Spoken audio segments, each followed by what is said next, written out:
So delighted to be joined by Lee Judges from AFTV. Lee, I suppose like everyone now, you're just looking forward to the season returning on Saturday.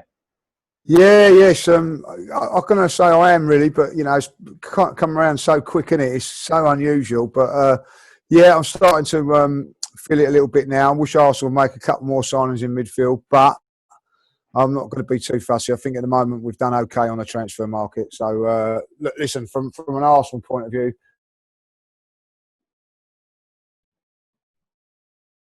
look positive from the Arsenal's point of view, and also towards the end of last season, I know like it was last season, but when you think of it, it was only 5-6 weeks ago. We've beaten Chelsea, Man City, and Liverpool at Wembley in those last three games. Be it we drew with Liverpool, but beat them on penalties. So things all of a sudden, Arsenal seem to be able to compete with the big boys. So that's a big positive for us Arsenal fans, definitely. Yeah, I suppose you're a regular match goer, so it's a complete different season ahead now. That I suppose hopefully maybe they're talking about October that fans might get back into the ground. It's just that different feel that you have to start watching on the television from the start of the season. Yeah, I've got to say, when the fixture list come out, I've always, it always comes out in the summer, doesn't it? And you look at it with like, oh, I'm going to be going there, sorting out dates and things like that. Yeah. But unfortunately, didn't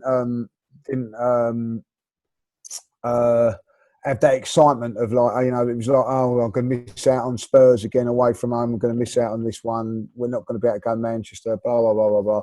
So it is a little bit different, certainly different watching the games now because obviously I've been doing the sort of stuff with AFTV. So it's been a complete spin around really from what I'm used to. But it is what it is. And, I think that until the fans or till the world goes back normal and the fans can go back, it's going to be a real funny situation. I'm not quite happy with like the ballot thing and only a few thousand going in and got to wear masks and not allowed to sing and all that sort of stuff. So for me, it's and part of going to football is not just the game; it's going with your mates and enjoying the bit of the social. Now, if you can't go with your mates, you might as well stay at home in the pub and watch it in the pub or at home. Yeah. Few beers with your mates, so it's a real difficult scenario at the moment. But it's the same for everybody. It's the same for all the fans around the world. So we just got to get used to it, and until we can get back into the stadiums. Yeah, it must be probably particularly hard seeing Arsenal winning the FA Cup and even just Community Shield recently at Wembley that you had to watch it on the television. That was tough. I've got to say it was tough. The semi-finals. One thing about going to Wembley, it's a special day and it don't come around too often. We've been fortunate over the last few years, but it doesn't come around too often. I think, if I'll be honest, those were the games that hurt the most not being there.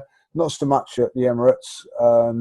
One that's been bugging me for a little while is Spurs because you want to have a little look at their new stadium, and I think this is the third time now that it's not happened through various reasons. Them not getting their ground right.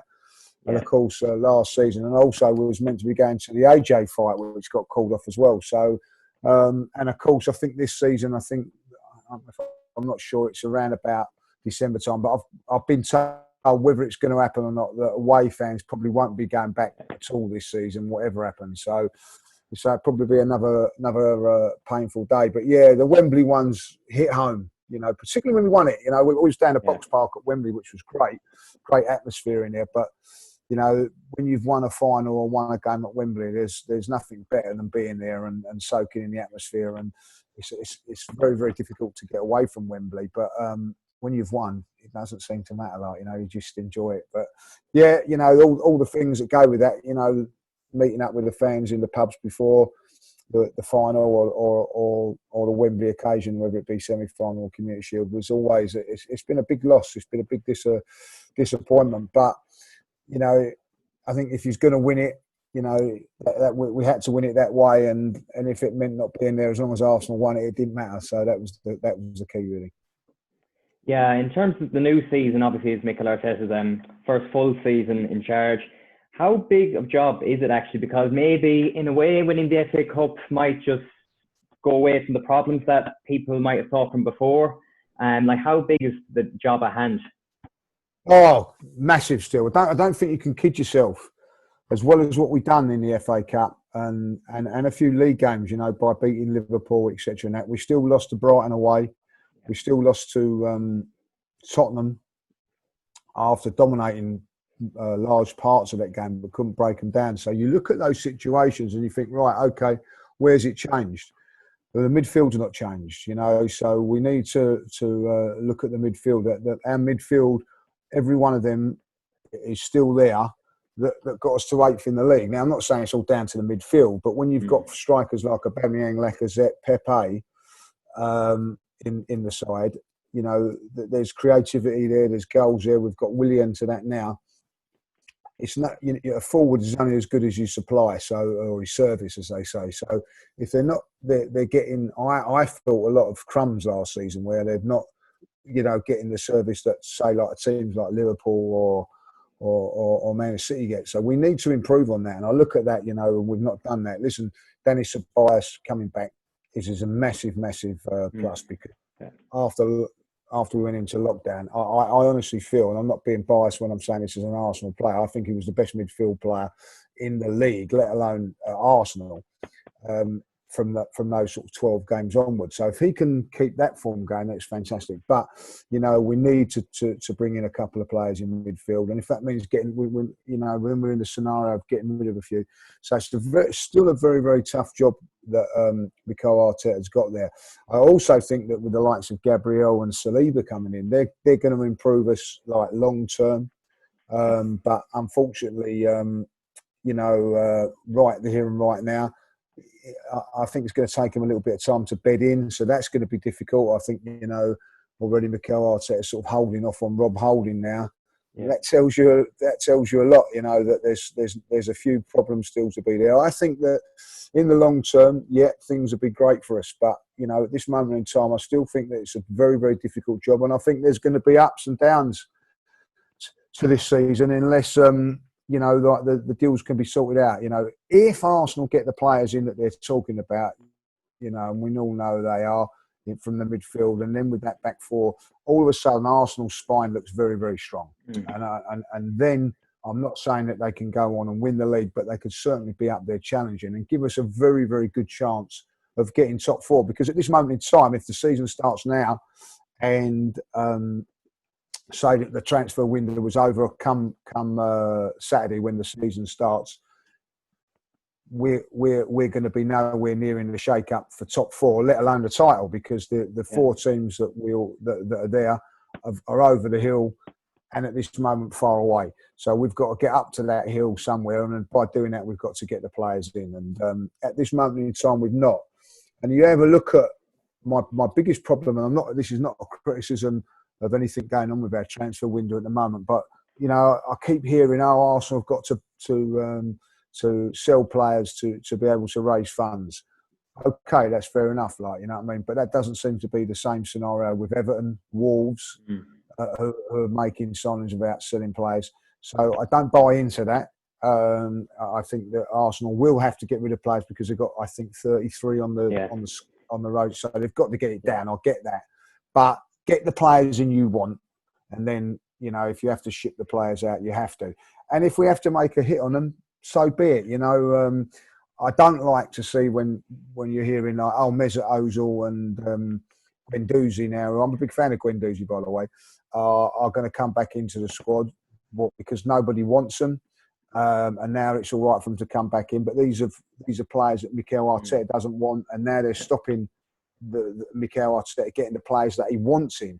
So I don't think that's a good move. So I do think, as we're going back to the original question, I think it's still a very, very tough job, and we're asking a manager that's going to make mistakes on the job to carry on doing it. So I think there's going to be mistakes made by Mikel Arteta. We've got to accept them because he's a young, promising manager.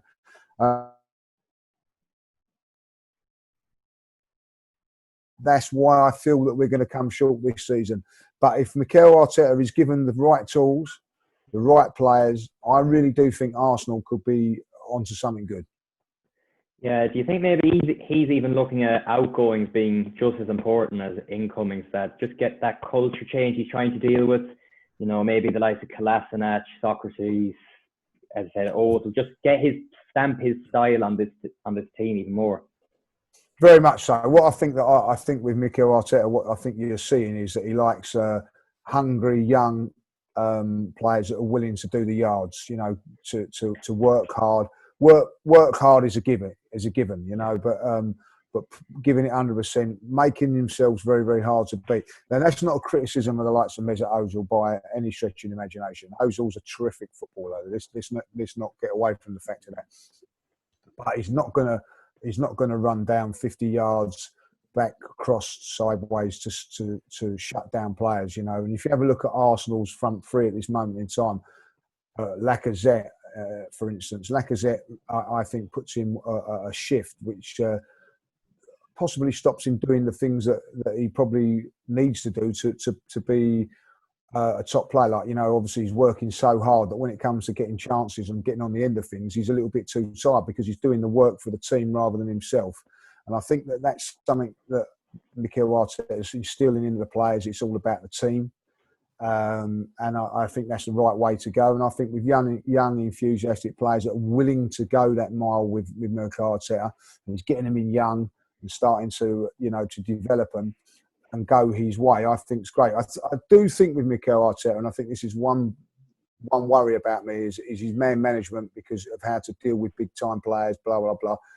He's not got that experience. So I think maybe he's looking at, like Jules Graham did back in the day, of getting the youngsters in where he can perhaps control a little bit easier than a superstar player down the other end.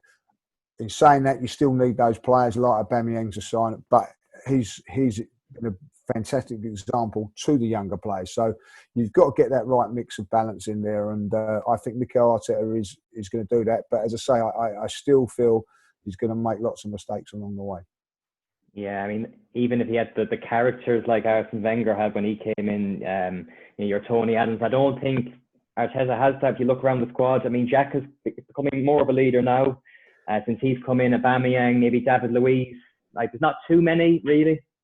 No, that's exactly right. You know, if you look at that, when you go back to that Arsene Wenger side, when he first come in, you would turn around and say, well, who's going to be captain today? And you could have gone, well, David Seaman, Lee Dixon could be captain. Tony Adams obviously was, but then you could look at Martin Keown as well, could have easily been a captain as well, like, you know.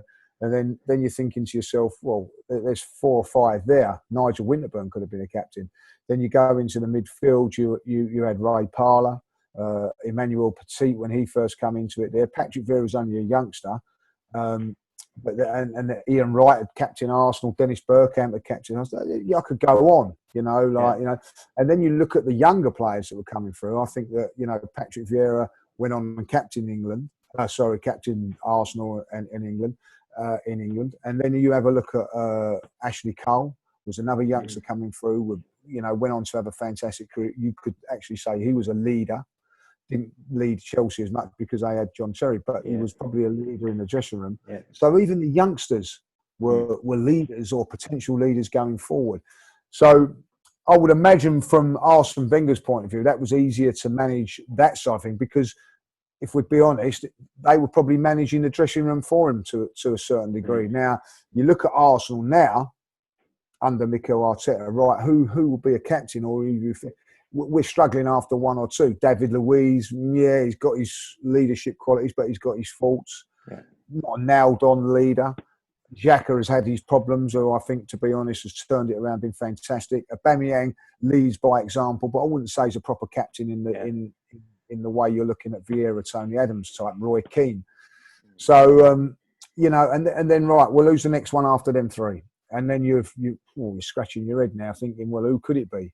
You know, and you know, Hector Bellerin, you know, is that, you know, that's the standard there. Well, I've just gone 5-10, you know, we wouldn't even get a look in when Arsene Wenger first started. So that's the sort of tough job that Mikel Arteta's got to install. I think he's got to install a few more leaders in the side. It doesn't have to be necessarily 25-year-old, 26-year-olds, but some young guns that have done it somewhere else, like, you know, maybe like a Partey at 27 can come in and be a leader. Someone of that ilk, you know, to help on. But I still think that's one thing that Arsenal are lacking seriously along the whole board of leaders coming in there. So hopefully a few of these youngsters have got it. Yeah, and I suppose Saliba and Gabriel now, I suppose Arsenal fans will be hoping that can Exactly. transform their defence in lots of ways. He seems to be going with a back three with wing backs. Now, I don't know, was that to nearly protect it a bit more, or is that the system he's going to play forward this season? Well, I think that this is an intriguing point. This is one that I'm looking forward to the season for, because I feel with Arsenal at the moment, there's a little bit of flexibility with that, and that meaning that when we're at home, and I'm not going to name teams, but the teams that are going to come there and come to the Emirates, or even when you go to these away grounds, they're going to sit in and make you make the plays. And that's time and time again we get caught out. I look back at Aston Villa last season. You know what I mean? We huffed and puffed with the back three, and in the end we got caught out. So what I feel that when we play the lesser teams in the Premier League, we go with four at the back, and that means that the fullbacks would still, I would say, let's say for instance it's Maitland-Niles and Tierney. They can both play as fullbacks, but they can also then play as wing-backs as well, naturally. So I think that when we play those sort of teams, it gives us the extra man in midfield. That's why we need to get a creative midfield player in there alongside the guys we've got, Ceballos and Xhaka, whoever that may be. Hopefully Partey, but somebody else as well that can open up teams. We've got Pepe can do it and Willian, but we need someone in that middle to go past players and open them up. But then when we go to the likes of Liverpool, Chelsea, those sort of teams, Manchester City, play the back three where we've got a little bit more protection and a little bit more protection in midfield. And then we hit teams on the counter-attack, which we've done really well as well. So there's two systems that are being well implemented at Arsenal at the moment. And I think with the back three, we've got the players to do it. But to go to that other step at the moment, I don't think we have. So I feel that we could actually struggle against teams that are going to come in and put banks in front of us and, end up drawing games that we should probably have won. And that is or losing them like we did against Aston Villa when we make one mistake, bang, and we can't break teams down. So it's very, very important that he gets that side sorted out. At this moment in time, he's not. Yeah, do you even think that's a side he'll keep using in the years to come, or is it because he doesn't have the players now? I mean, Man United, I thought, actually did that sort of counter-attacking, and I guess the top teams, and it worked. Bruno's in. Do you think now maybe in a year's time he might say, right, we're good enough now, we're going to play at Liverpool, the same we'll play at Burnley? Totally agree, 100%. I think at the moment the back three suits the players that he's got. It's not the players that he wants, though. And I look at Man United, and that's a great point about Man United. Man United done exactly the same. Manchester United transformed from being I would say like fifth, sixth, seventh in the league, in and around that place in January, by signing Bruno Fernandes. Yeah. They got third. Big key area. The reason we're being that, they had someone in between the lines that could open up teams and not necessarily beat the big guns. But what happened was they were, they'd get through past the Bournemouths, the teams like Burnley's like that, which they had struggled with before. Arsenal in the same boat, struggled against teams like Brighton, Crystal Palace, trying to break these sort of teams home, Sheffield United. All of a sudden, Bruno comes in, Man United, and nicking those results. Whether it's been penalties or not, don't matter. They're getting penalties because they're in the box, making things happen.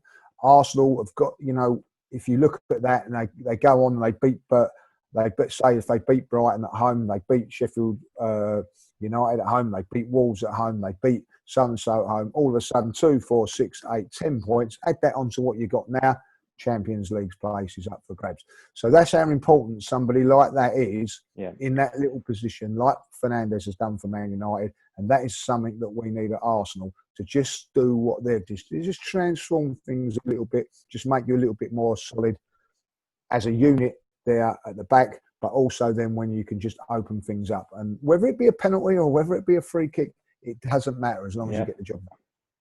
Yeah, another big talking point at the moment is the goalkeeper situation with Emi Martinez and Bernd Leno. Obviously, Bernd Leno was brilliant until he got the injury at Brighton, and then Martinez came in and just probably shocked everyone. He hadn't shown any of that form in League Cup games or any games he's played before. If you were picking the team for Saturday against Fulham, who would you start with? Martinez. I think that for me, Whether you're a player, a manager, Arsenal player at Arsenal, or you're playing non-league or whatever, if you're being told, if you play well, you keep the shirt. You play well, you keep the shirt. He cannot do no more than what he's done. He's been absolutely outstanding. You know, I remember when we lost Leno for injury at Brighton, everybody was down, not just because we lost in the last minute. I don't think people really were that, well, that's one of those things. We couldn't win the league anyway. It was, oh, we've lost Leno now. For everybody to be down and disappointed, so now to be in a scenario where no one missed Leno, by the way, I'm just talking about everybody just saying how good Martinez was. I think it would be very, very unfair to say, right, okay, like Leno comes back in, because I just think then if you was a youngster in the team, you're thinking, God, it doesn't matter how well I play, doesn't matter what I do. As soon as Xhaka comes back from injury or Lacazette comes back from injury, I'm out of the team. So, you know, it's about a mentality. If you're telling players to do this and do that, and then you ain't got that mentality as a manager to say, hold on a minute, I'm leaving out this big superstar because this one you're doing fantastically well, then so be it. Leno is going to have to be patient like everybody else. It's a massive decision for Arteta. I'll tell you what, this is where I think Arteta is going to make decisions that are going to be define our season. And I don't care what anybody says. This one decision is going to be a big decision for the whole of the season, because it will tell players exactly what Mikel Arteta thinks and what he's about. For me, I think that if I was a manager, I would go with Martinez in goal. I think he's been absolutely outstanding. I think the defence is improved as well when he's there, because he comes out for crosses, he's shot saving and all that. He just cannot do no more to play in the Arsenal first team. It's as simple as that. Yeah, I mean, you made a good point about the young players. I mean, I'm a Liverpool fan, and Nathaniel Klein was right back for 2-3 years and did nothing wrong. He was solid. And then he got an injury in pre-season, and Trent Alexander-Arnold came in, played brilliantly, and it was just undroppable. And it was nothing to do with Klein's performances. He was solid for the time he was there. But because Alexander-Arnold plays so well in that period, you just couldn't drop him. Now, who would you prefer to have in the team now? Well, Liverpool. You see how important Trent is to the team, and I think that's probably what probably what Arteta likes, that he can actually probably play out from the back a tiny bit more than Leno. Yeah. There is always these big decisions to be made, and you know, that's a great point you made about, you know, Nathan Klein. Klein was a well sought after right back. I think I paid 20-odd million for him to get to Southampton, but Klopp never thought, transfer fee, got to play the manager, this and that. No, I'm going to do what's best for the team, and you know, unfortunately, football's a ruthless business. It's ruthless. There's been no two ways about it. It comes to a stage where I guarantee you 3 years ago, you was probably not very, very happy when you was thinking of selling Coutinho, or 2 years ago, whatever it is. Do you care now? Do you care now? No, of course not. Of course not. He's not mentioned.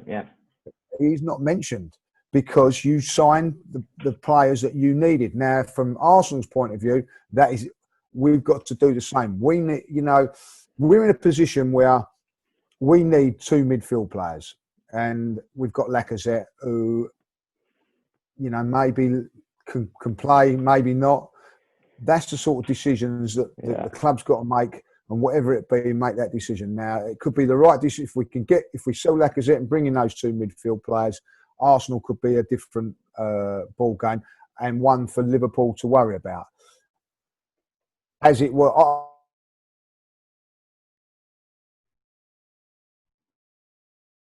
said, do you know what? If Liverpool had a goalkeeper and a centre half, they'd win the league. I think Coutinho was playing that day, but they was weak in those areas. Yeah. And all of a sudden, look where you are now after you getting a centre half and goalkeeper. You still got a good manager, don't get me wrong, but that was what you was needed. That was what was required. Liverpool went and got it done. You've won the Champions League and the title in 2 years since that's happened. Arsenal in a position, I'm not saying that Arsenal are going to get these 2 midfielders are going to be Liverpool, but we'll be closer. We'll be closer to you. I guarantee it. You know what I mean? Now, I know that the likes of Klopp and Manchester City, we've got Pep Guardiola, they're a little bit worried about Arsenal. If they're given the right, if we're given the right tools, Arsenal will become a threat. They rather us not become a threat, of course. Yeah. You know.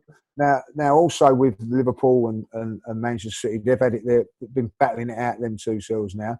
They're going to be a little bit worried about Chelsea. Why are they going to be worried about Chelsea? Because of Frank Lampard? No. They're going to be worried about Chelsea because Chelsea have brought in top players. So it's no good having a great manager if he's not got great players. All of a sudden, so Mikel Arteta at this moment in time is not a big worry. But I tell you, if he gets those two players in, then all of a sudden Arsenal become a threat because it's not just about a good manager, it's about good players as well. And that's what we'd have. And I honestly think if we was to get AUR, I think that's his name, don't get, you know what I mean? No one really knows his name, but Leon there, and Partey. Just say that Arsenal got them two players. And we had to sell a Lacazette and we had to sell a Guendouzi and maybe Torreira as well to get those two players in. I guarantee you, when we're playing you on a Monday night at Anfield, you will not be as confident as you was last season when we was going there. And that's a fact. You know what I mean? Like, I think we went 1-0 up against you. I never seen the crowd getting worried. They knew that you could come back and beat us. But I tell you what, with those players there and we go 1-0 up, I'm not saying that we're going and beat you, but you'll be sitting in your seat thinking, oh, this is a bit of a worry. And that is what Arsenal have got to get to. They've not got that at the moment. You have a look at the game in the Community Shield. I know it's only the Community Shield, but you look at it and you turn around and say, I felt that Liverpool couldn't break Arsenal down. And then and thinking yourself, well, at Anfield last year, you went bang, bang, bang, bang, bang. Yeah. Broke us down within minutes. Couldn't do it in the whole game. You eventually scored, but I've gone to Anfield with me watching the game like that. But I'm not doing that at the moment, like, you know. So there is certain things that are happening at Arsenal, but not enough to worry you guys quite yet. Yeah, I mean, I think actually selling Lacazette, I don't think probably the fans want him to go, and they're not saying we want Lacazette out, like Kolasinac, for instance. But if you say I think he's 29 now, with about 2 years left. If you say we got 40 million for Lacazette or whatever it was, 40, 50, that you can get a party and you can maybe put Aubameyang down the middle and you have Willian, Pepe, Saka on the wings. I think Arsenal would be a far better team that way. Yeah, exactly right. And that's that. Sometimes you have to make sacrifices, you know. And as we said just 10 minutes ago, football's ruthless. And as good as look, listen. In an ideal world, if we was a Chelsea or a Man City, we'd keep Lacazette and we'd get those players. But we're not. We're not that. And if to be honest, nor Liverpool. Liverpool couldn't go and do that. Liverpool had to sell a Coutinho sort of a player. Not just Coutinho, by the way. They sold some other players. Solanke. Solanke went. Yeah, it's a sell to buy motto. Yeah.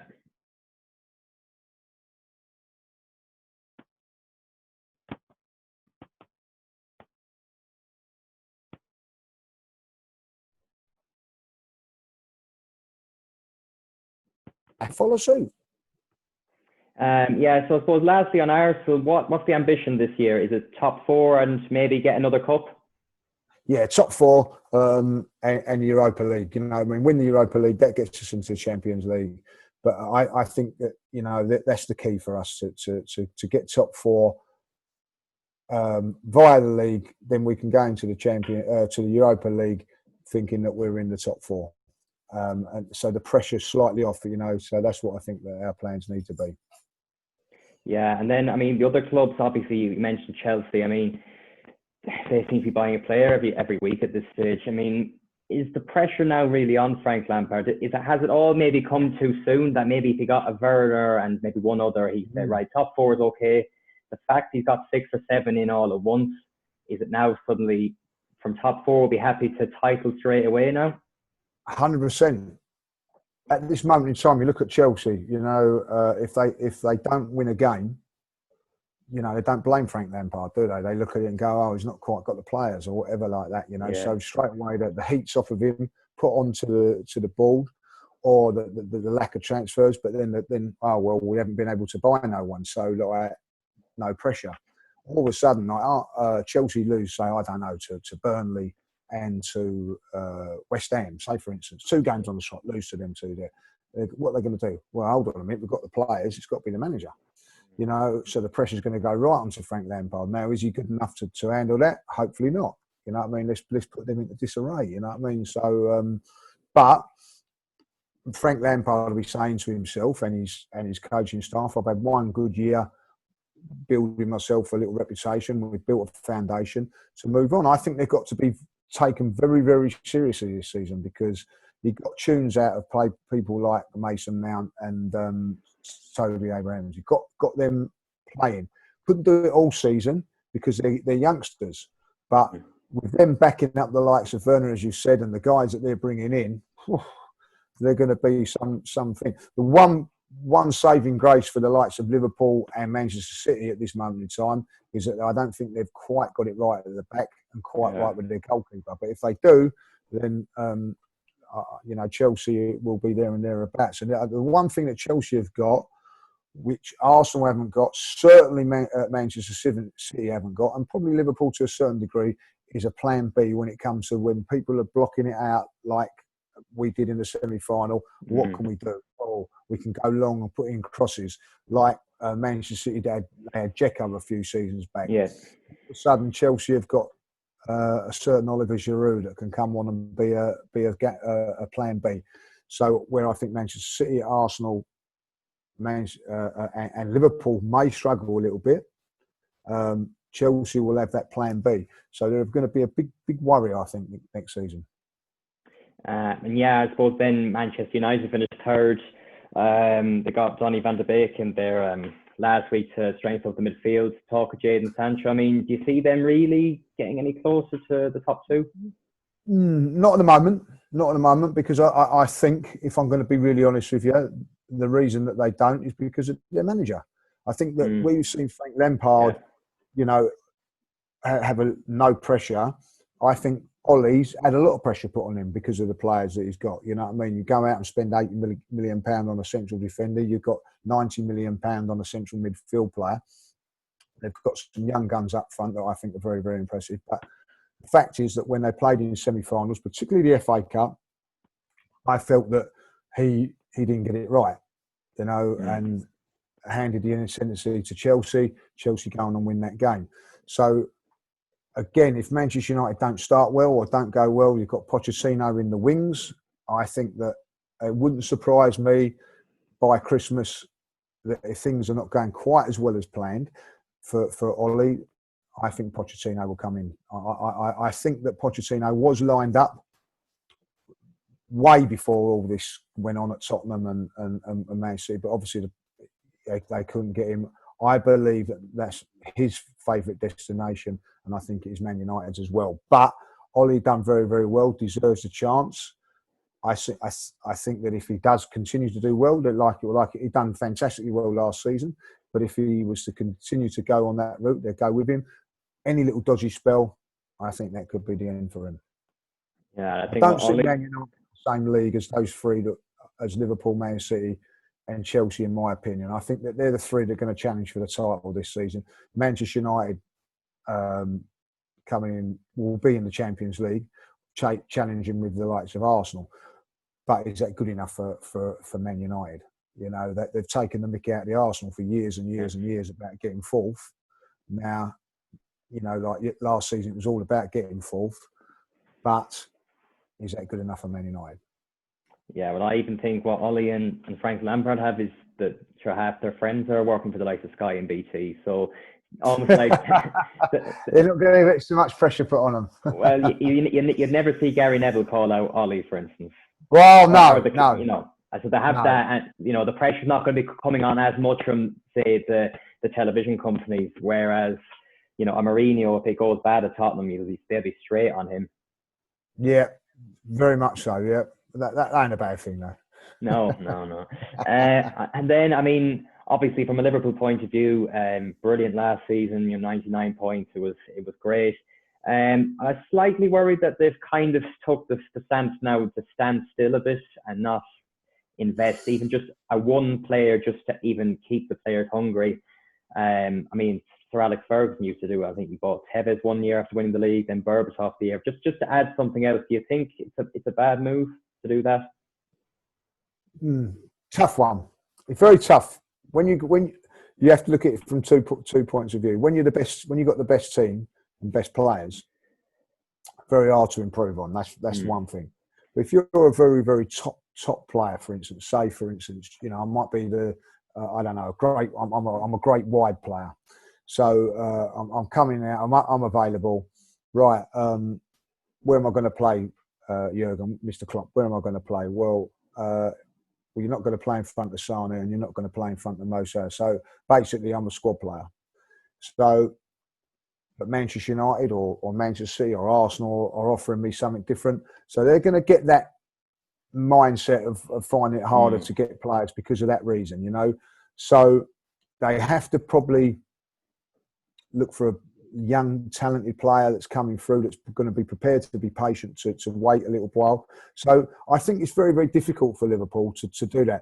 I don't think Liverpool, not like Manchester City, that can turn around and go, I'll tell you what, we can give you, I can give you £50,000 a week more than what Liverpool are giving you to come and sit on our bench. You know what I mean? They can't, Liverpool can't throw money like that at a player to getting them on it. You know, like for instance, someone like Mahrez, is he really, I think, was one of the best players in the Premier League at the time. Has he really been a real mainstay of Manchester City? No, he's been in and out, but he's been on top sort of way.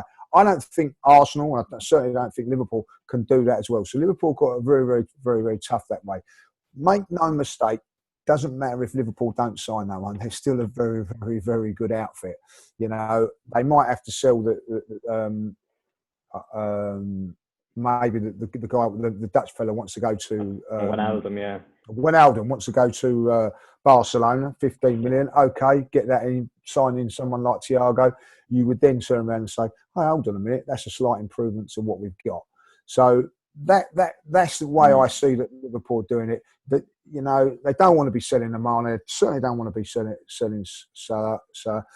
And I tell you what, Firmino gets a little bit of a raw deal. I don't think he's as good as them two, but he's still important to what the setup of Liverpool do. If he was perhaps to go and buy Mbappe or someone like that instead of him, then you're going to be very pleased. But that's going to cost you millions and millions of pounds. I don't think Liverpool can do that, you know. So they've still got the best back four in the league. They've got a very, very good goalkeeper, which proved when he come back from injury how much more solid Liverpool were than what they were still winning games, Liverpool, but how much more solid that they were. Yeah. You know, so you know, Liverpool are going to be the team to beat, I think, because Manchester City, as good as they are, Aguero proved how good he was for them last season, or the seasons before. He wasn't so much there last season. Manchester City never really in the title race because he wasn't about.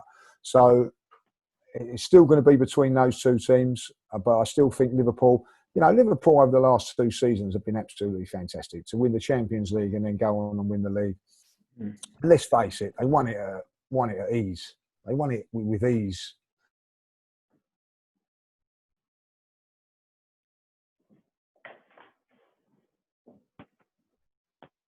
He broke up there for a second, but yeah, I think it's just the injury thing that if a Salah or a Mane got injured for maybe 2 months, like if Sterling got injured for Man City, they always had a Sane or a Mahrez to come in. That Liverpool have been lucky with the injury on the injury front, but yeah, hopefully they all stay fit. But it would be a worry that Origi's probably the next in line to that front three.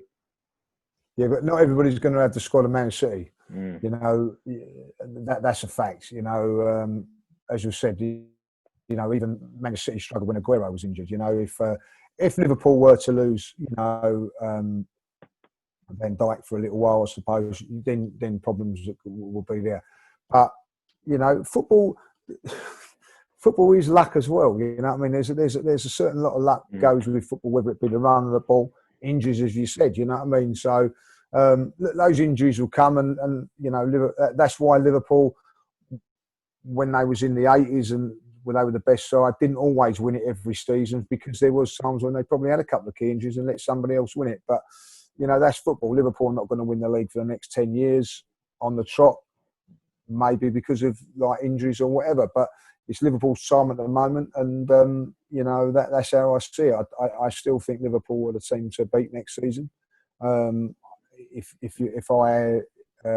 someone give me $100,000 to put on who do I think will win the league next season, I would still say Liverpool. Yeah, it's interesting because bookies actually have, I think, Man City odds on favourites to win the league, which is a bit odd, I think, because what did they really do last year? Again, failed in the Champions League. They've got Nathan Ake in, but they haven't really overly strengthened. No, they haven't. But I think that the key for me is Aguero. The difference between Man City and everybody else is that if Aguero does, they've got to replace Aguero in a couple of years. Arsenal had to replace Thierry Henry a few years ago. Not easy to do.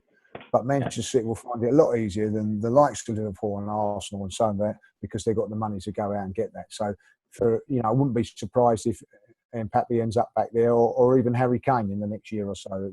So they can afford to do it, and that's the difference. So you think Liverpool will win the league? I suppose from second to sixth we'll go. What order do you think it'll end up? I think that Liverpool will win it. Manchester City will come second. Very closely followed by Chelsea. I think Chelsea could actually come in second, if I'll be honest, depending how it goes. But I won't go too much, and I'll say Chelsea. I think that top four at the moment is sealed. Man United fourth, Arsenal fifth, Everton sixth. No Spurs in the top six. Bottom six. I think Spurs are going to can go two ways for Spurs. I'll be honest, if it goes well, there'd be fourth, fifth, sixth. If it goes bad, they'd be mid-table and looking for a new. That's the way it is, I don't see. I think that Tottenham are very, very reliable on their front three. And what if Harry Kane got injured, last season? If he doesn't stay fit, they're going to be in a bit of trouble. The trouble with Spurs is that they need another striker, but a good striker is not going to come there as a backup to Harry Kane. That's why they struggle getting that in there, and I think that would be the case for the next few seasons. Why he's there, Harry Kane is that important to Tottenham. So I feel Everton. I think it'd be an interesting game Sunday between them and Spurs, because I think that Everton have bought well. I thought, if they get Decore in as well, I think that they're going to be there and thereabouts. I've left out Wolves from that lot, and Leicester as well. I don't think that you should leave Leicester completely out of it. I felt with Leicester last season, I think, if I'll be honest with Leicester, and they was going really, really well, but because they had to they've got a small squad, so playing 3 games in a week, that was their squad very, very difficult. Where the big squads could rotate a bit, Leicester didn't, and they died a bit. That might not happen this season, so I wouldn't write them out there, but I just again think bigger squads, better chance of doing better. I'd like to think that they come in at 7th, Wolves 8th, and then maybe Spurs. You know what I mean? So that'd be nice. You know what I mean? So let's hope. Yeah, I think Mourinho is just set up for him. He's going for the Europa League, I think, this year. It's a trophy and a Champions League place. Yeah. I go along with that. I think that the sooner they get out of that, the better, because that would be a worry. I think that Tottenham will put everything into that because of the rewards of it. Not only that, a trophy as well. So that could be saving grace. Yeah, I do think that as well. When he's in the Champions League with Tottenham, never going to win it, but I'm it pains me to say that they're going to be in with a chance of that. Yeah, and then just quickly on the bottom of the league, obviously Leeds United are back, which is great to see a big club back in the Premier League. How do you think they'll fare? I think they've got a good manager. They give Arsenal a one hell of a game in the FA Cup in January. Should have been 3 or 4-0 up at half time. Mm-hmm. So they're going to be there and back there. I think that they've got that winning mentality. I think that down the bottom, I think usual suspects are going to be there. I think Brighton, have they really improved a lot there? I'm not sure. I fear for West Ham because at this moment in time, West Ham struggling last season, lack of goals, not really done anything. Yeah. Same as Aston Villa, if I'll be honest. You know, Aston Villa are in a position where they've done exactly, they've not done no business as well. You know, is Grealish going to get unsettled? Can Grealish go on and do what he's done the season before, which was miracles as far as I was concerned? So I think that the usual suspects there. I think West Brom, you know, and any team coming up is going to find it very, very difficult. So I think that they're going to be there finding it tough. I think that that's how I see it, really. Like, you know, so I think Leeds would be okay though. Yeah, even on Aston Villa, I mean, actually, the talk that 30 million for Ollie Watkins from Brentford now, they've agreed to deal today. Desperate. You know, I mean, good player. I watched him a few times. Yeah. Very, very good player. But that's Championship. You know, you're putting a lot of pressure on the player to do it in the Premier League. So let's hope that he does well, because I've got nothing against Villa, and you know, but whether you know. Unfortunately, that's the way they've gone. They've played over the odds, but that's what they've got to do in it to try and survive. And then, I suppose, last question: if you had to predict a player of the season, who would you go for? Oh, player of the season. That's going to be a difficult one. For Arsenal, I think looking at it, it'd be Ceballos. I think that he could. I honestly think that he could be a real surprise for pushing for being one of the best players in the Premier League, in my opinion. You know, he's definitely doing it last season, so he'd be the one there. I don't think you can look further than, for me, Mane. I think that you know, outstanding player. If he continues and he's got his head right, I think that he'll be there. Like Van Dijk will always be in and there and thereabouts. But and I've got to say, it pains me to say it, Fernandes at Man United. I think that, you know, to do what he done. Without, you know, they always say, it takes a little bit of time to get used to the Premiership, which it did with Danny Ceballos, to be fair. And look what happened to him. This guy's come in and hit it running. So, you know, I think that he could be the one. You know, if they're the sort of players that I'm looking at. Love to see Sacco as well at Arsenal go through and do bits. I really do like the look of him as a youngster. So they'll be the players I would be looking at. And I've got a feeling that Jimenez, James, or whatever you want to call him, Rodriguez at Everton, something's going to happen with him. I think it's really surprised. Perfectly. Thanks very much for coming on, and no problem. Let's hope Arsenal and Liverpool have good seasons this year.